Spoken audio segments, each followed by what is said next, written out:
Salut les tarophiles, bienvenue pour cette nouvelle vidéo. Nous attaquons l'analyse de la 13e carte du tarot en comparaison Marseille Rider.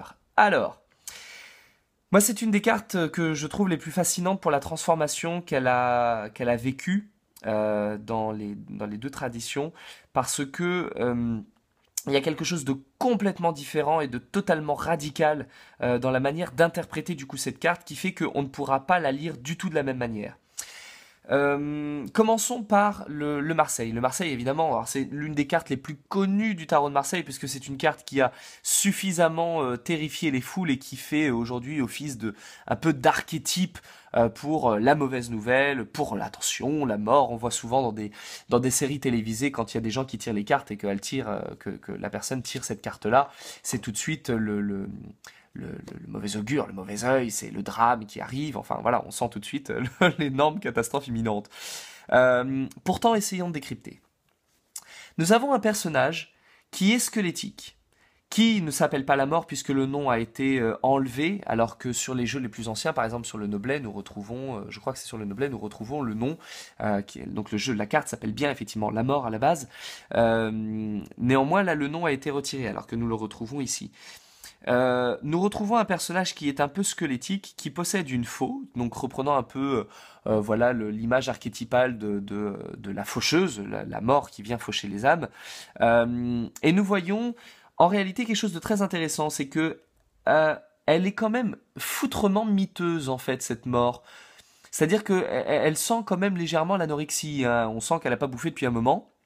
Alors certes, effectivement, la faucheuse est toujours représentée comme étant squelettique, puisque c'est un peu le stéréotype de la mort. Quand on dessine par exemple des vanités, on le fait toujours avec un crâne et ça représente la mort. Néanmoins, si on cherche un petit peu, elle est quand même voûtée, elle n'a pas des belles dents, elle n'a pas une belle tête, alors que là, quand on voit les crânes, ils sont quand même plutôt bien faits, ils ont une certaine stature. Le nez lui manque, alors bon, c'est normal, hein, parce que bah, évidemment, un crâne n'a plus son nez, il n'a plus le septum, puisque ça reste qu'un cartilage. Mais surtout, on a un pied qui est coupé. Un des pieds a été tranché.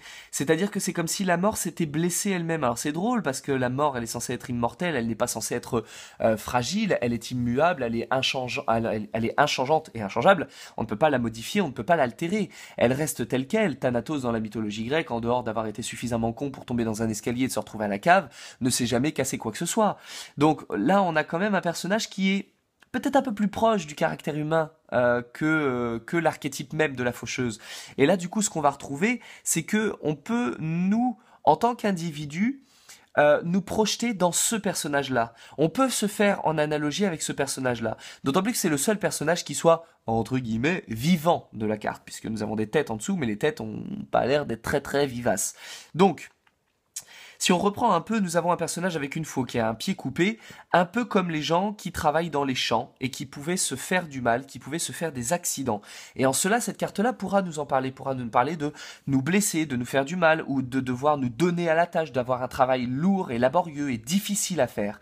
Alors que là, pas du tout. Là, on perd complètement cette signification-là. Là, ce que on retrouve une mort à cheval, ici à pied, parce que ça a été retiré, qui enjambe un cadavre, ici qui enjambe les morts qui se trouvent au sol, et nous avons des personnages là, et ici, qui sont presque à faire offrande. Donc du coup, ce qui est beaucoup plus compliqué, parce que quand on a un seul personnage humain, c'est facile. On sait à qui il suffit de nous identifier, c'est à lui. Donc là, on peut s'identifier à la mort. On peut dire, tiens, elle, c'est nous. Pas dans le sens qu'on va mourir, mais dans le sens que nous avons un travail difficile à faire. Il faut faire attention aux blessures. On peut être fatigué, avoir mal au dos, des problèmes d'articulation, soucis dentaires, attention au nez, attention aux fractures et autres. Donc là, on peut s'identifier. Là, on ne peut pas s'identifier au personnage parce que nous en avons plein. Et nous avons une scène, un tableau d'une mort, de la mort qui débarque et qui sème sur son chemin, voilà un peu le chaos et le décès de certaines personnes. Et donc du coup, ça va vraiment figurer la mort de quelque chose ou la mort de quelqu'un. On va vraiment avoir l'idée d'une notion de quelque chose nous est enlevé et il faut faire offrande et il y a quelque chose de grave, il y a quelque chose de dramatique, c'est effrayant. Et c'est vrai que cette carte-là, particulièrement dans le rider classique traditionnel, voilà, laisse à sous-entendre que c'est pas toujours extrêmement positif ce qui va se passer derrière, même si c'est généralement quelque chose de nécessaire puisqu'on voit le soleil qui pointe à l'horizon, au même titre qu'on voit un peu l'image du soleil qui se lève derrière les montagnes. On imagine que c'est une fin pour après un renouveau derrière. Euh, voilà, donc du coup, cette notion-là, où on va voir l'idée de faire une offrande, l'idée d'une gravité, l'idée de quelque chose de dramatique, d'un accident terrible, même si c'est pour un mieux après, c'est quelque chose qu'on va pas forcément retrouver ici, même si je sais que beaucoup de tarologues aiment avoir l'arcane 13 comme une transformation, une mutation. Ça fait partie... ça fait partie moi ce que j'appelle du langage du charlatan. C'est-à-dire que on tire cette carte-là et on dit ah, je vois que vous êtes en pleine transformation. Tout le monde est en transformation, toujours, en permanence. On peut tous se trouver en transformation. Donc ça, c'est ce qu'on va appeler l'effet Barnum ou l'effet Puy. Ou l'effet Forest, c'est-à-dire on va donner des termes extrêmement génériques dans lesquels tout le monde peut se retrouver. Donc ça, voilà, moi je trouve que c'est dommage d'aller faire de la psychologie de bazar pour faire en sorte que les gens se retrouvent dedans, alors qu'on a véritablement des sens extrêmement définis. On peut véritablement définir des sens très précis. Mais là, malheureusement, avec cette carte-là, ça n'a pas été fait, et on a tendance à faire rejaillir ces significations-là très larges et très absconses là-dessus, sur ces cartes-là. Alors que là, ici, on est quand même très précisément dans quelque chose. Nous sommes dans le personnage de la mort, nous sommes en souffrance, nous sommes en difficulté, il faut nous dépasser, il faut aller au-delà, nous sommes dans une épreuve et nous avons besoin de nous repousser, et le moment où on sent qu'on fatigue, il faut aller encore plus en avant, faire attention, effectivement, à l'organique parce que au niveau des os ou au niveau des muscles et des tendons, ligaments, on peut être un peu fatigué, on peut tirer sur la corde, on peut avoir des fois des accidents. Moi j'avais une amie qui tirait les cartes et qui avait tiré cette carte là un matin et finalement elle est tombée dans les escalators, elle s'est cassé la jambe. Bon bah voilà, là en l'occurrence c'était assez présent. Autre chose qui est intéressant, voilà, c'est le côté un petit peu en plus agricole. Moi je me souviens, j'avais fait une consultation pour une personne et je n'avais pas pu voir l'information qui allait découler par rapport à sa question. Sa question, c'était par rapport aux professionnels. Et moi, je n'avais pas pu deviner quelque chose qu'après, j'ai compris quand elle me l'a dit. Moi, je lui avais dit, oui, pour moi, il y a du travail. Il y a un travail puisque la 13 bosse. Elle travaille. C'est pas comme l'ermite, où l'ermite, on voit par exemple que c'est un peu le retraité, ou comme le pendu, où on est sur de l'inaction, on s'ennuie, on ne fait rien. Là, l'arcane 13, elle travaille. Et dans son travail, donc moi je lui avais dit oui, il y a un boulot qui arrive.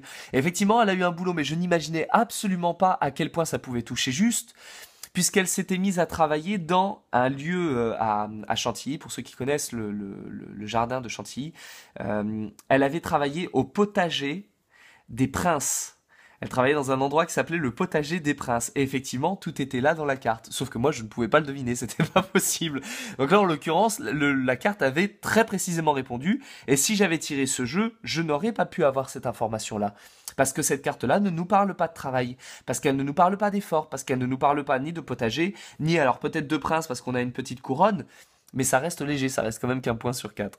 Donc voilà pour l'arcane 13. Je vous retrouve très vite pour une prochaine carte.